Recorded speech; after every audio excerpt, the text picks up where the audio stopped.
Hey there, my name's Charlie Brown, and today I'm joined by... Christian Smith and the Heretics. Ash. Ash. Luke. Guys, it's wonderful to be here tonight. 364 days ago, exactly, you guys played here at the Cambridge Junction as a band for the first time. How does it feel to be back? Yeah, man, it's great. I can't wait. It's going to be so cool. It's weird that it's been like exactly a year because we didn't plan that at all. Almost a year. Well, almost a year, yeah. But yeah, Gary reached out to us to play this show, and yeah, of course we want to come down and play it. And how do you guys feel about it? Well, I think you can never neglect an opportunity to play at the Junction, just because it is a really important venue, I think, for the city. And yeah, it's got great sound here, and it just so happens that obviously played almost a year ago, so I think it's kind of like a return. It sums up the year nicely. Full circle. It's a full circle moment. Yeah. Yeah, well, the Fiver night's always a privilege, actually, because it's a nice opportunity to meet other bands in Cambridgeshire area, other areas as well. So the last Fiver night we met some connections. This Fiver night we're going to meet some connections. So yeah, it's a nice opportunity not just to perform but to network, which is what it's all about, really. Of course. I think I'll probably end up sounding like an echo chamber of all of their answers, but yeah, it's wonderful playing a Fiver night because it's, as Ash says, you meet wonderful contacts. I like the stage. It's nice and big. You can all move around on it. Yeah, part of me. I have to sit down, but it's nice watching everyone else run around. But yeah. Wonderful. And Luke, you, or shall I say Travi? Yes. Okay, so yes, that is my nickname within the band because. So that's a band nickname then? Yes. So I quite like Blink-182, and Travis Barker is a great inspiration to me. So, and I did shave my hair once, so that's where that came from as well. That was the best era. Yeah, right. That was the best era. Yeah. I'm impressed, dude. You've done your digging. Yeah, well, of course, you need to be prepared for an interview. Yeah. Especially with Christian Smith and the Heretics. Well, I hope we live up to it, dude. Of course. So it sounds like you guys hold the Junction as quite a big place in your heart, because it's where you played your first ever gig as a band, after all. And I'm sure a lot of people feel the same. But the Junction, would you say that the Junction is an important part of the Cambridge grassroots community? 100%. It's like the hub of the city, really, now. I mean, other than the Corn Exchange, it's the biggest place in the city, so it's always an honour to come down here. Agreed. Sorry about that. It's kind of that bridge, isn't it, between small pub venue and more commercial venue, isn't it? Yeah. Where you've got lots of local bands, but obviously lots of big commercial bands that have been here and toured and been on the stages. So just the fact to be on the same stage as people like Cole Barrett, for instance, is quite exciting. And it gives local musicians in Cambridge the platform to not only promote themselves but express their music as well. Like, for example, loads of under 18 bands play here as well. I mean, Lights Out Tonight, for instance, are playing here, and it gives that platform for young musicians to go out and express themselves too. So what would you say, have you performed at any other venues here in Cambridge? Yeah, we've done the Portland, we've done the 6-6, yeah. We've done them all apart from the Corn Exchange, really. Yeah. That next up on the list then? Well, it's one of those, isn't it? The Corn Exchange is more, it's a bit more commercial, isn't it? I mean, the Junction for me is that, like Ash said, the bridge between like the grassroots. You've got the 6-6, the Portland, they're great independent venues, and then the Junction's like the halfway point between them and the Corn Exchange. And I feel like this has just still got that grassroots vibe, but it's a much bigger setting, you know? Yeah, of course. So, and you have quite a lot of experience with grassroots music, Christian, as well as all of you, but you in particular, Christian, you made your very first social media post about your music in November of 2012. Did I? You did. Man, you really have gone back, haven't you? On your Facebook page. And so that means that you have been posting on social media for 13 years now. Oh, you're making me feel old, dude. That's exhausting. That is exhausting. So I just wanted to ask, how does it feel to see the progression of social media in relation to grassroots music? I think it's an interesting one, isn't it? Because, I mean, as you said, a post from 13 years ago doesn't necessarily mean things were as in motion as they are now, you know? I mean, everyone starts out from their bedroom, right? And I think that's probably where that came from. But yeah, I think social media is pivotal now. It's the way you engage with fans. I mean, yeah, that's kind of it, really. I mean, social media is the hub where we connect with everyone, post the shows, post the merch. It's literally our forefront, really.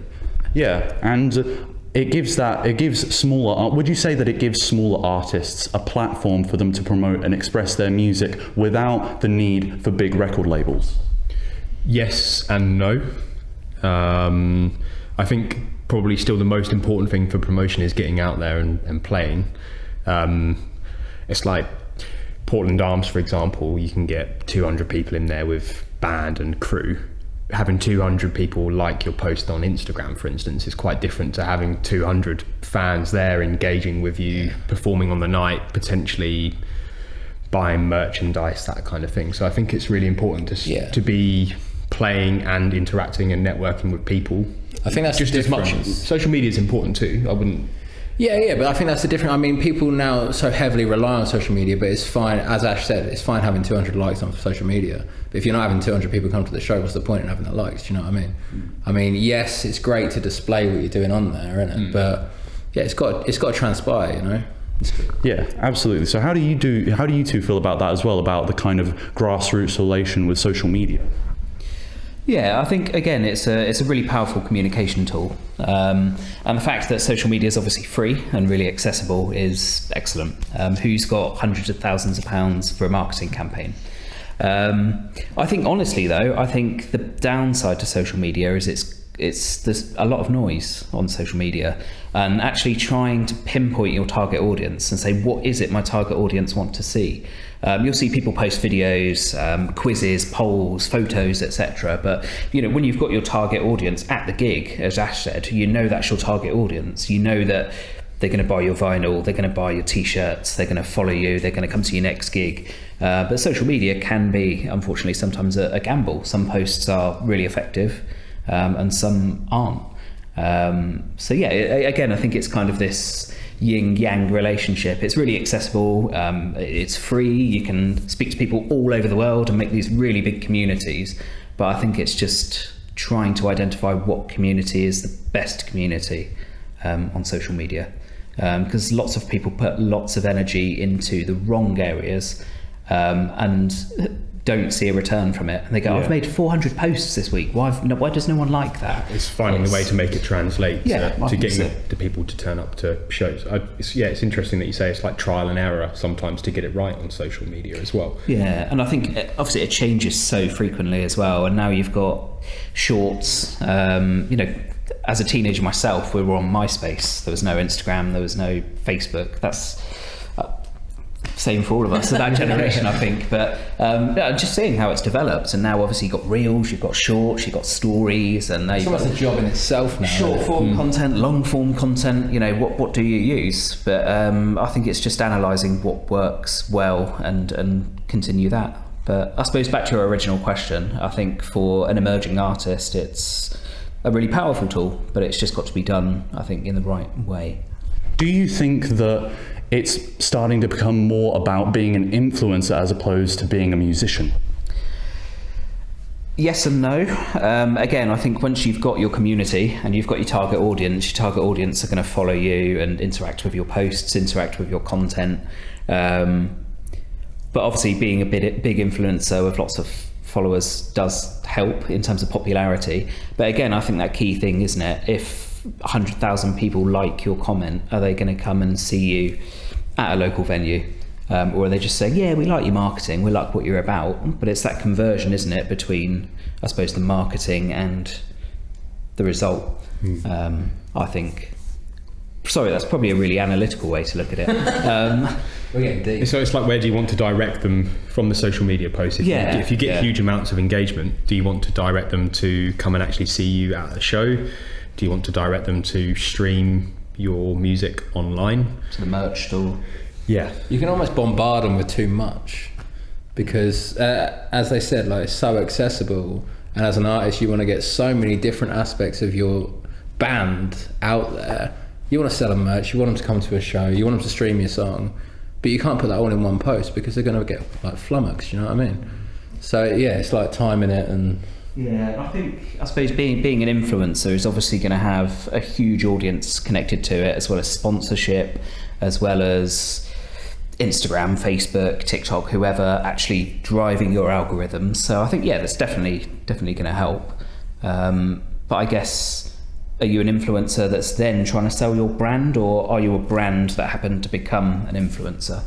I think it's just thinking about what you want out of it. Yeah, 100%. It's a fine line, isn't it? I don't think so. No. Why would you say that? I think This should be interesting. I've just opened up a can of worms now, haven't I? I've got to follow it up now, haven't I? Yeah. Well, I mean, it's a generational thing because, as you said, I'm old. I posted in 2012, and back then it wasn't like this. Do you know what I mean?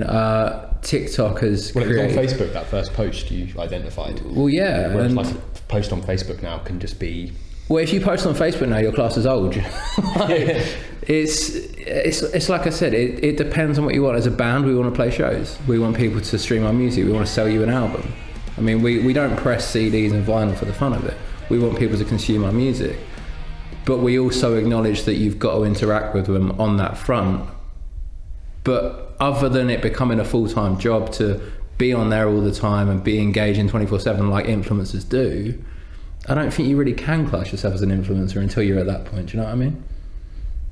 Yeah, I think you need to be at that point, don't you, as an influencer of millions of followers and your meta verification, etc., and daily content, which is a full-time job, isn't it? And we all have full-time jobs. For us, the band is a nice creative outlet. It's something we all enjoy doing. We all enjoy the songwriting. We love doing the shows, but you know, we all do 40 hours a week in our own jobs. So you know, it's weighing it up. Yeah, weighing it up, isn't it?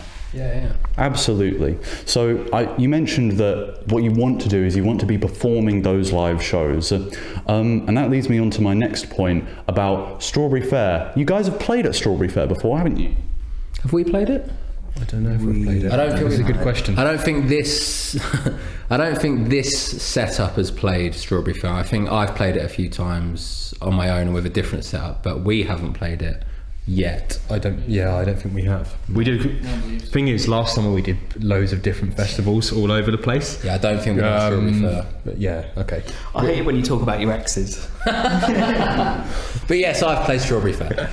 So, Christian Smith, and maybe other people who might have been to Strawberry Fair, how do you feel about the cancellation of Strawberry Fair this year? Well, it's not just the cancellation of Strawberry Fair. I mean, it's the cancellation of Strawberry Fair, it's the cancellation of the Folk Festival. It's pretty grim. I mean, it's a pretty dark time for the local scene, really. Yeah, Strawberry Fair's been like a pinnacle for the last 10 years for me. Yes, it's not nice to see any festival shut down, even if it is just for a year, and especially down to the reasoning that it is down to. That's pretty devastating, really. And what reasoning do you think that is?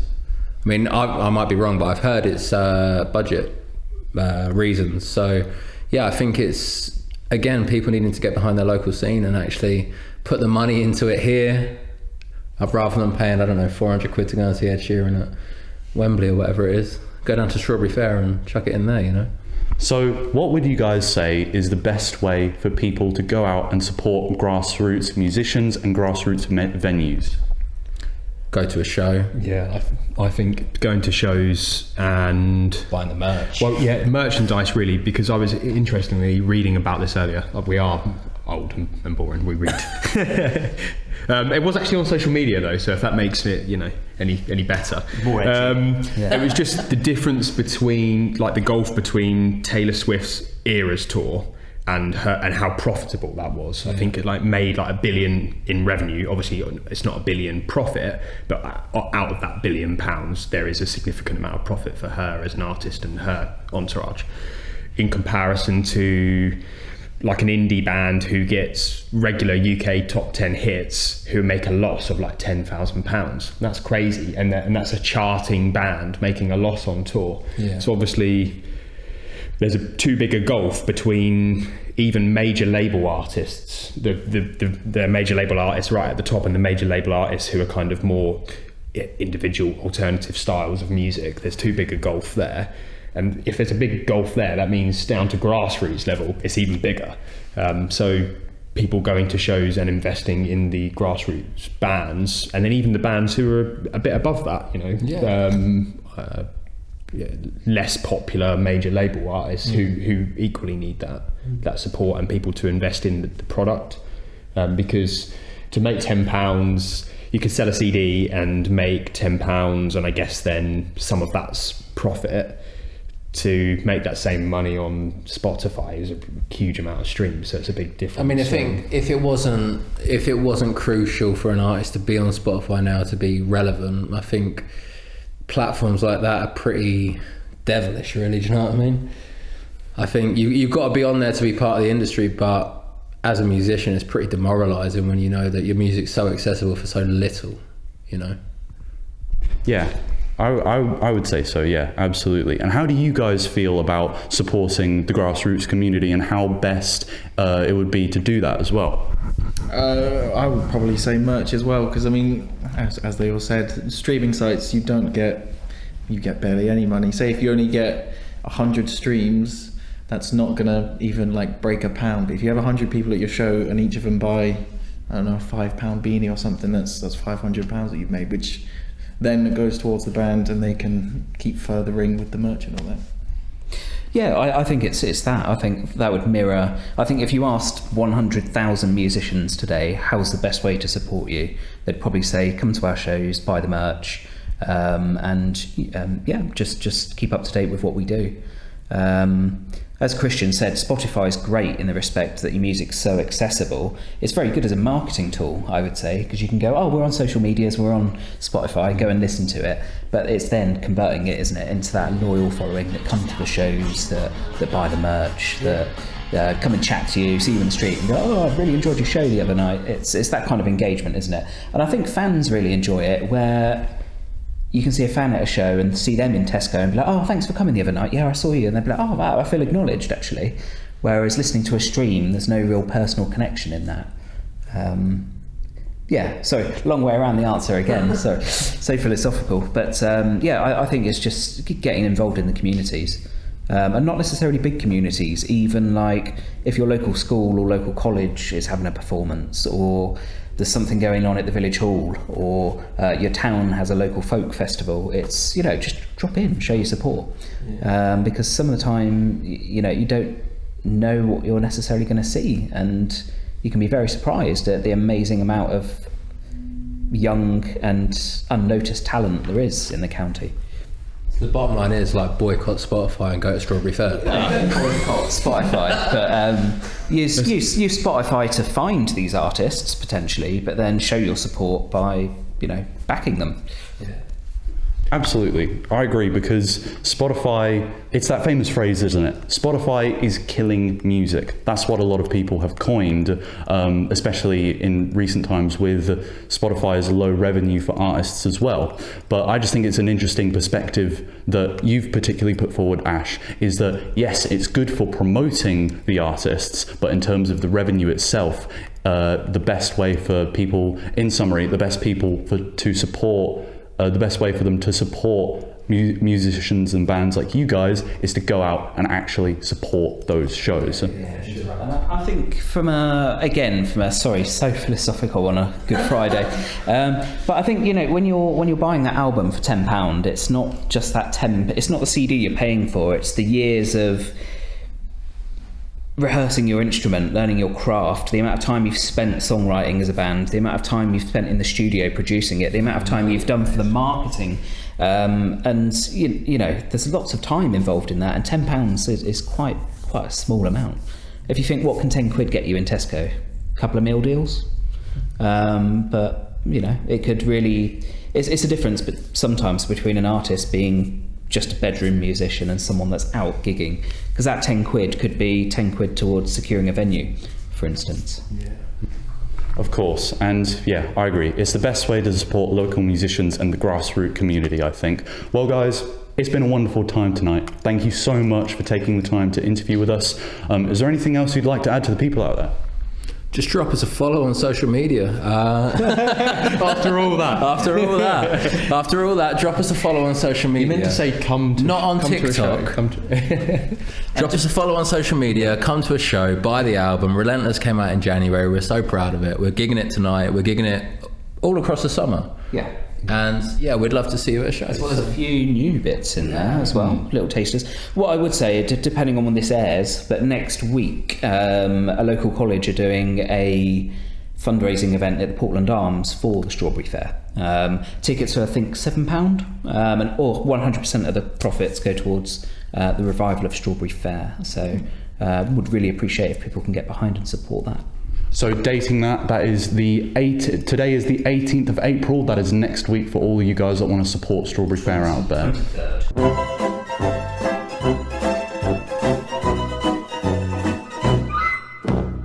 Come to the shows. Come see. I'm not media trained. Come to the shows. We don't know Travi out much. No, he's toilet. This is. I think I've got about 5 minutes left before I have to go back. So, if you see him in the street, just hey Travi. I think that's they might have to because I know you're talking about me. Oh, bit of guitar string. Interesting. We make that into a bracelet. Yeah. I will. I do fiddle with bits a lot. Like that's why I go through a lot of picks because I just mess around with them, play with them. Then I'm like, I had 10 guitar picks and now I have like 1 or none. Christian, you got a guitar pick? That always happens. Yeah. Well, thank you so much, guys. It's been an absolute pleasure. Be sure to check them out. Check out their stuff. This has been Charlie Brown with Christian Smith and the Heretics.